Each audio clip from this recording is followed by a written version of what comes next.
पूर्णमदः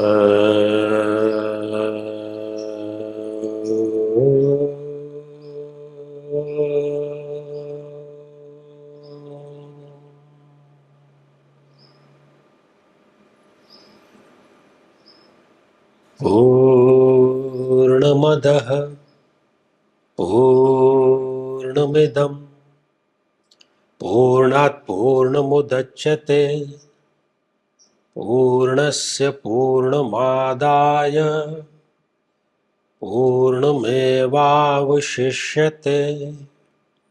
ॐ शान्तिः शान्तिः शान्तिः।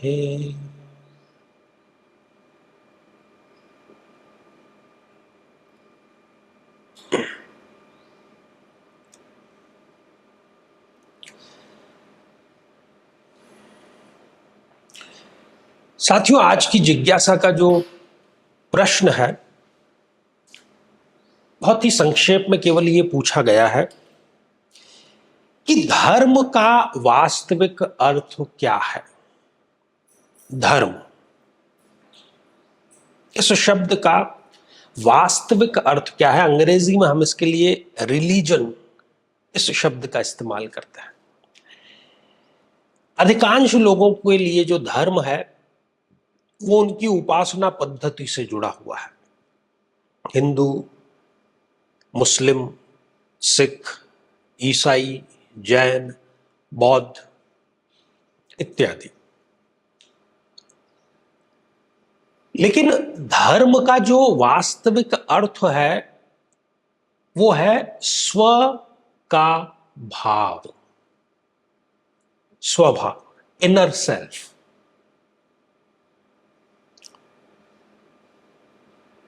धार्मिक होने का अर्थ ये नहीं कि आप अपनी पूजा पद्धति, अपनी इबादत, अपनी उपासना पद्धति इसको परफॉर्म करते हैं।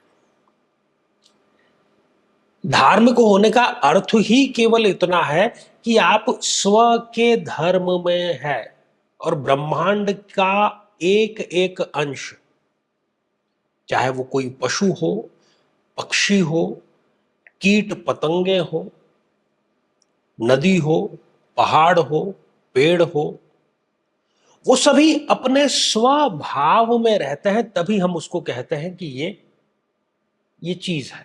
नदी है तो नदी कब है? जब वो बह रही है। बहते हुए पानी को हम नदी कहते हैं, ठहरे हुए को नहीं।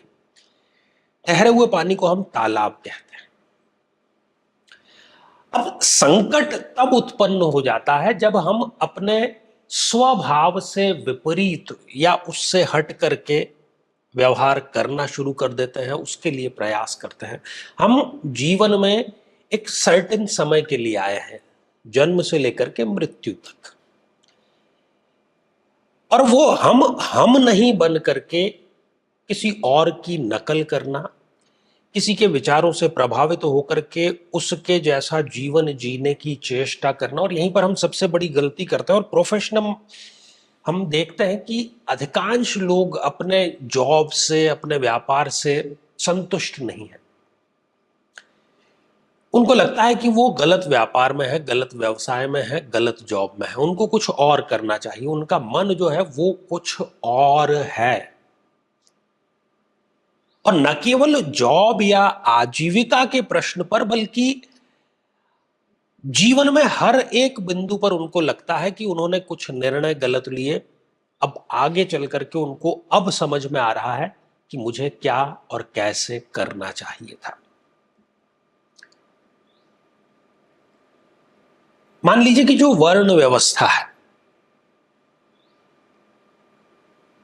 उसमें कोई ब्राह्मण है, वो स्वभाव से यदि ब्राह्मण है, ब्रह्म की तरह उसका आचरण है, अगर वो ब्राह्मण है और उसको कह दिया जाए कि आप व्यापार करिए,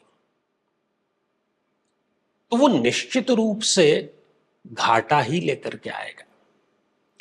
कोई यदि स्वभाव से वैश्य है और उसको कोई नौकरी करने के लिए दे दी जाए, तो नौकरी में उसका अधिकांश ध्यान यही रहेगा कि मेरी वेतन वृद्धि कब होगी, क्योंकि उसका जो स्वभाव है, उसकी जो विचारधारा है, उसकी जो सोचने समझने की क्षमता है, वो वैश्य की तरह है। केवल मात्र किसी वैश्य के घर में पैदा होने से आप वैश्य स्वभाव के होंगे जरूरी नहीं। केवल ब्राह्मण के घर में पैदा होने से आप स्वभाव से ब्रह्मचारी, ब्राह्मण, ब्रह्म के जैसा आचरण करने वाला, ब्रह्म का चिंतन करने वाला होगा, कोई आवश्यक नहीं। और सारी जिंदगी में गड़बड़ ही यही है कि आप हैं कुछ, आपका स्वभाव कुछ है, और आप जीवन किसी और दूसरे ढंग से जी रहे हैं। जबकि सत्य यह है, थोड़ा सा कटु है, कि हर एक व्यक्ति की जो इनर सेल्फ है, जो उसका स्वभाव है, वो बदला नहीं जा सकता। वो भटकते भटकते कहीं ना कहीं उसको पता चल जाता है। अगर वो एनलाइटमेंट की तलाश करता है, वो गुरु की तलाश करता है, तब वो अपने स्वभाव से परिचित हो पाता है। अन्यथा क्या, वो हर एक चीज का, जितने भी प्रश्न, जितनी भी जिज्ञासाएं उसके मन में आती है, वो बाहर उनका उत्तर ढूंढता है। वो स्वयं में उतर करके कभी उसने अपने स्वभाव को जानने का प्रयास नहीं किया, और यहीं पर वो सबसे बड़ी गलती करता है। बजाय बाहर भटकने के, अगर वो अंतर में प्रवेश करता है, अंतस में जानता है, तो अपने स्वभाव को भी वो जान जाएगा, और उसका जो ये जीवन है, ये सार्थक भी अवश्य हो जाएगा, जो कि केवल गुरु कृपा के माध्यम से संभव है, गुरु दीक्षा के माध्यम से संभव है। क्योंकि अंदर झांकना, प्रतिबोध इसको हम कहते हैं। तो अनुभूति की गहराई पर प्रतिबोध के लिए अंदर उतरना आवश्यक है, और इसकी प्रक्रिया गुरु के माध्यम से ही हम जान सकते हैं।